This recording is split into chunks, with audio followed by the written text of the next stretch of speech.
साहेब, आपण स्टेटमेंट दिल्यानंतर विलिनीकरणाच्या मुद्द्यासंदर्भात जी चर्चा झाली आणि त्यानंतर मुख्यमंत्र्यांनी त्यामध्ये उडी घेतली.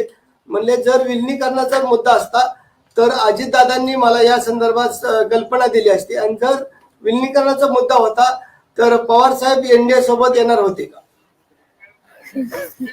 त्यांना हा माझा उल्लेख करण्याचा काय अधिकार समजलं.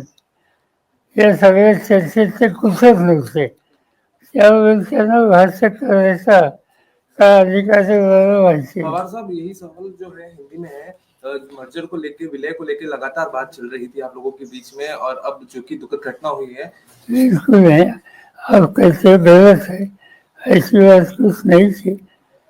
हमारे साथी जयंत साथी और अजीत दादा कुछ इशू पर वार्ता करते थे, इससे ज्यादा कुछ नहीं। प्रफुल्ल पटेल काल असं म्हणाले सर की या सगळ्या प्रकरणात जिल्हा परिषद आणि पंचायत समितीत एकत्र लढण्याबाबत चर्चा होती, विलिनीकरणाबाबत अशी काही चर्चा मला माहिती नाही, त्यांनाच विचारावं. सर, एकत्रीकरणाबाबत काय चर्चा आता पुढे होणार आहे का, किंवा हे सगळी घटना घडल्यानंतर आता सगळ्यांचं लक्ष दोन्ही राष्ट्रवादी एकत्र होणार का याकडेच आहे?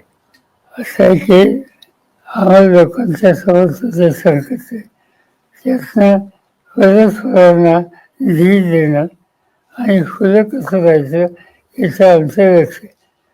राजकीय निर्णयाच्या संबंधी आम्ही कोणाशी चर्चा करत नाही. साहेब, सुनेत्रा वहिनींचा शपथविधी झाला, त्या संदर्भात आपल्याला सध्या परिस्थितीत काय भावना आहे? कारण ज्या दिवशी शपथविधी झाला आनंद आहे, संधी दिली आनंद.